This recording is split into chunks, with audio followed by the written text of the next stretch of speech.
ఇటీవలి శాసనసభ ఎన్నికల్లో అధికార తెరాస అక్రమాలకు పాల్పడిందని, రాష్ట్ర ఎన్నికల అధికారులు ఏకపక్షంగా వ్యవహరించారని ఆరోపిస్తున్న కాంగ్రెస్ పార్టీ నేతలు న్యాయ పోరాటానికి సిద్దమయ్యారు.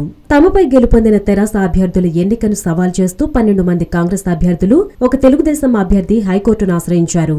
తెరాస ఎమ్మెల్యేల ఎన్నికను రద్దు చేయాలని కోరుతూ కాంగ్రెస్ కు చెందిన నాగం జనార్దన్ రెడ్డి, డీకే అరుణ, దాసోజు శ్రవణ్ కుమార్, రేవంత్ రెడ్డి, లక్ష్మణ్ కుమార్, పొన్నం ప్రభాకర్, పద్మావతి, కాసాని జ్ఞానేశ్వర్, అద్దంకి దయాకర్, బి పవన్ కుమార్, కె శ్రీనివాస్ గౌడ్, ఫిరోజ్ ఖాన్, టీడీపీకి చెందిన ఎం చంద్రశేఖర్ ఎన్నికల పిటిషన్లు దాఖలు చేశారు. కొడంగల్లో తెరాస అభ్యర్థి పట్నం నరేందర్ రెడ్డి ఎన్నికను రద్దు చేసి తన ఎన్నికను ప్రకటించాలని రేవంత్ రెడ్డి కోరారు.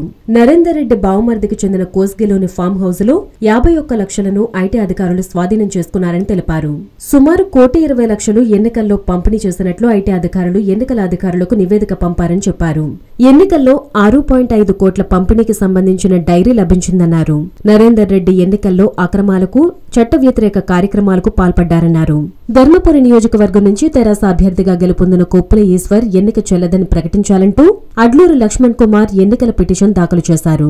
ఈవీఎంలు ట్యాంపరింగ్ జరిగిందని పేర్కొన్నారు. నాగర్ కర్నూలు నియోజకవర్గంలోని తెరాస అభ్యర్థి మర్రి జనార్దన్ రెడ్డి ఎన్నికను సవాల్ చేస్తూ నాగం జనార్దన్ రెడ్డి, గద్వాల నియోజకవర్గంలో తెరాస అభ్యర్థి బండ్ల కృష్ణమోహన్ రెడ్డి విజయాన్ని సవాల్ చేస్తూ డీకే అరుణ, ఖైరతాబాద్ నియోజకవర్గం నుంచి తెరాస అభ్యర్థి దానం నాగేందర్ గెలుపును సవాల్ చేస్తూ దాసోజు శ్రవణ్ కుమార్లు పిటిషన్లు దాఖలు చేశారు.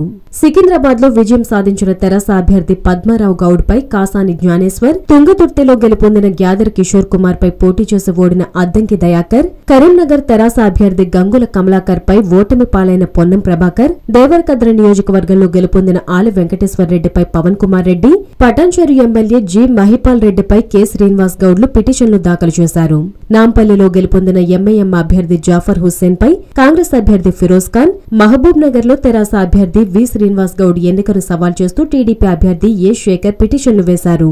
పోలింగ్ పూర్తయిన తర్వాత ఎన్నికల సంఘానికి సమర్పించిన నివేదికలో పేర్కొన్న ఓట్ల సంఖ్యకు, లెక్కింపులో వచ్చిన ఓట్ల సంఖ్యకు పొంతన లేదని పేర్కొన్నారు. వీవీప్యాట్ల స్లిప్లను లెక్కించాలని అభ్యర్థించినా అధికారులు పట్టించుకోలేదని, వాటిని లెక్కించేలా ఆదేశించాలని న్యాయస్థానాన్ని కోరారు. హలో, మిమ్మల్నే యోయో టీవీ యాప్ డౌన్లోడ్ చేసుకున్నారా? ఇంకా లేదా? మీ యాప్ స్టోర్ కి వెళ్ళి వెంటనే డౌన్లోడ్ చేసుకోండి.